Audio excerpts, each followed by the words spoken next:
Good morning students. Previous class के अंदर हम लोगों ने हमारा टॉपिक भारतीय संविधान के अंदर संशोधन करने की जो विधियां हैं उनके बारे में हमने अध्ययन कर लिया था और इसमें मैंने आपको प्रमुख रूप से 3 विधियां जो है वो बताई थी कि संविधान में संशोधन कैसे किया जा सकता है। जिसके अंदर सबसे फर्स्ट विधि जो थी वो थी संविधान के अंदर संसद के साधारण बहुमत से संशोधन।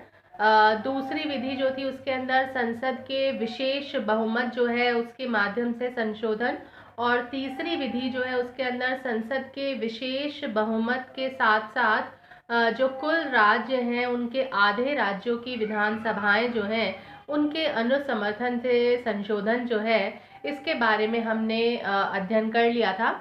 आज हम इसी क्रम में अपना नेक्स्ट टॉपिक जो है संविधान में संशोधन के क्या रीजंस हैं, क्या कारण हैं, इनका हम अध्ययन करेंगे। तो देखो ऐसी क्या पॉइंट्स रहे हैं या ऐसे क्या रीजंस रहे हैं जिससे कि संविधान जो है उसके अंदर संशोधन हुआ या संशोधन करना पड़ा। तो इसमें ये बताया गया है कि 26 जनवरी 1950 को भारत जो है उसका संविधान जो है वो लागू हुआ था। ये आपको पता ही है। 26 जनवरी 1950 को हमारा जो संविधान है ये हमारा संविधान लागू हुआ था, ठीक है। और दिसंबर 2005 तक, दिसंबर 2005 तक अगर अपन बात करें तो इसमें 92 संशोधन हुए थे। और अगर अपन वर्तमान की बात करते हैं तो वर्तमान में 104 संविधान संशोधन जो है वो अभी तक किए जा चुके हैं। ये आपको विशेष के अंदर आप ये चीज़ लिख सकते हैं कि वर्तमान में कितने संविधान संशोधन हो चुके हैं। 104 संविधान संशोधन जो है वो अभी तक किए जा चुके हैं। तो संविधान संशोधन आपको पता है कि हमारे यहाँ पर बहुत ज़्यादा इजी नहीं है, कठोर प्रक्रिया जो है वो है संविधान संशोधन की। तो इतनी कठोर प्रक्रिया होने के बाद में भी अगर अपन देखें तो संशोधन जो है उनकी संख्या जो है वो काफ़ी अधिक है, काफ़ी अधिक मात्रा के अंदर संशोधन हुए हैं।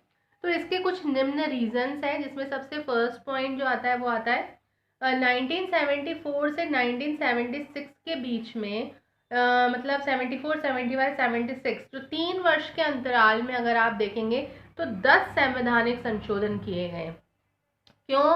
क्योंकि ये जो टाइम पीरियड था, इस टाइम पीरियड के अंदर कांग्रेस जो है उसका वर्चस्व हुआ करता था। कांग्रेस जो थी वो सत्ता में थी और संसद में भी अगर अपन इसको देखें तो बाहरी काफ़ी बहुमत जो है वो कांग्रेस पार्टी को प्राप्त था। और लोकसभा में अगर आप देखेंगे तो कांग्रेस पार्टी के 352 मेंबर्स जो है वो इसके सदस्य थे।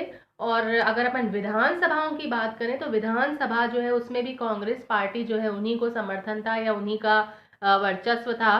तो संसद में भी और राज्य विधानमंडल के अंदर भी कांग्रेस पार्टी का प्रभुत्व या वर्चस्व होने के कारण से संशोधन जो है संविधान के अंदर वो काफ़ी अधिक मात्रा में हुए।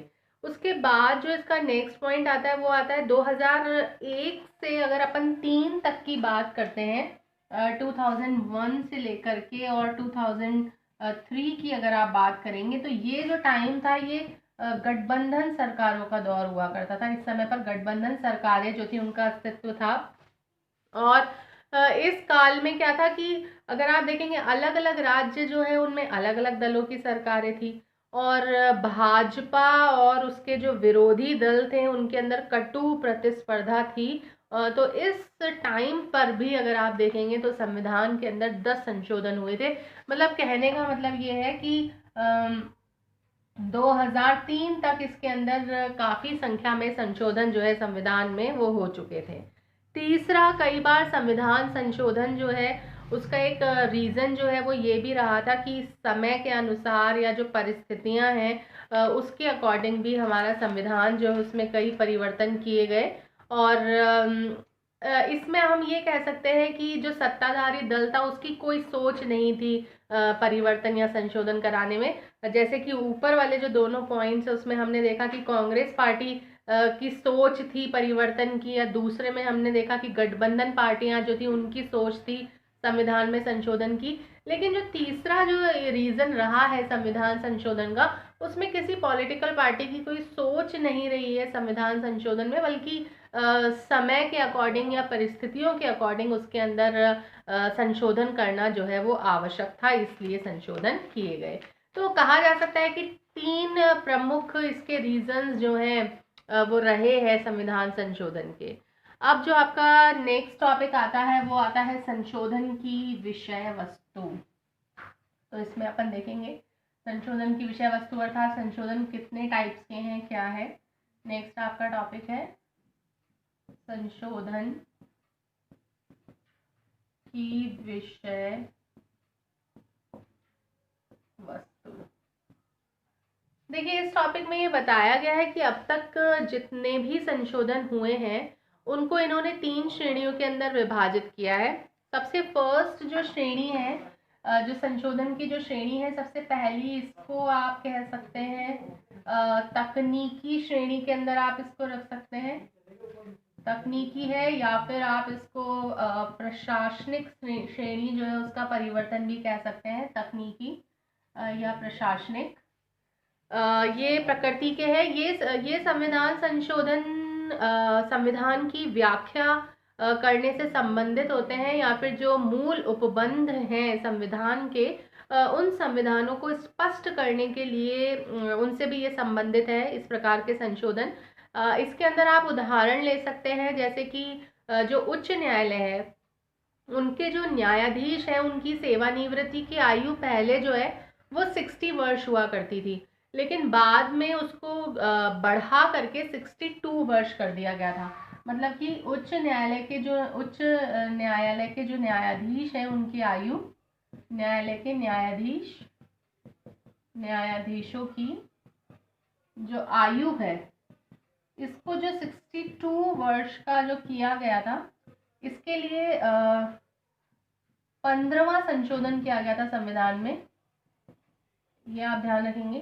15 संशोधन जो था वो, या सर्वोच्च न्यायालय के जो न्यायाधीश हैं उनका जो वेतन है उसको बढ़ाने से संबंधित जो संशोधन हुआ था, 55वां संविधान संशोधन था वो।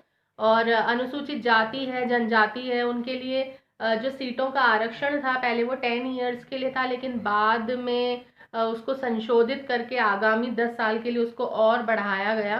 तो इस प्रकार के अब तक 5 संशोधन जो है वो किए जा चुके हैं, और इन संशोधनों से मूल उपबंध जो है उनमें किसी भी प्रकार का कोई परिवर्तन जो है वो नहीं आया है।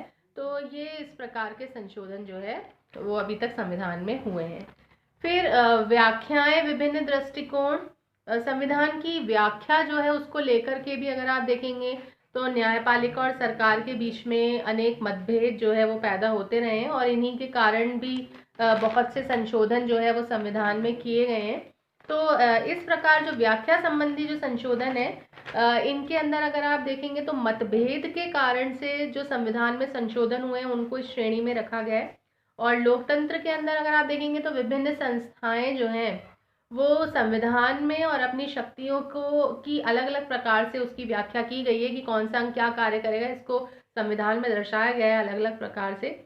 और कई बार क्या होता है, संसद जो है, क्योंकि संसद और न्यायपालिका दोनों ही महत्वपूर्ण अंग है, तो कई बार संसद जो होती है वो न्यायिक व्याख्याओं से सहमत नहीं होती है। मतलब न्यायपालिका जिस चीज़ की व्याख्या करती है, जिस प्रकार से उसको परिभाषित करती है किसी उपबंध को, अगर संसद उससे कई बार सहमत नहीं होती है, और न्यायपालिका के जो नियम हैं उन नियमों को नियंत्रित करने के लिए संविधान में कई बार क्या होता है, अनेक बार संशोधन जो है उसको करना पड़ता है।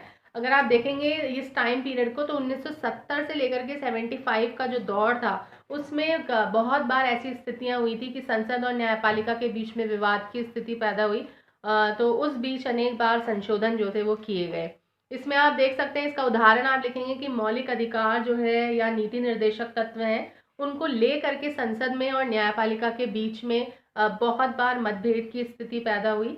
और निजी संपत्ति का जो अधिकार है उसके दायरे को लेकर के भी संविधान में संशोधन के अधिकार जो है उनको लेकर के भी काफ़ी विवाद जो थे वो उत्पन्न हुए हैं न्यायपालिका और संसद के बीच में।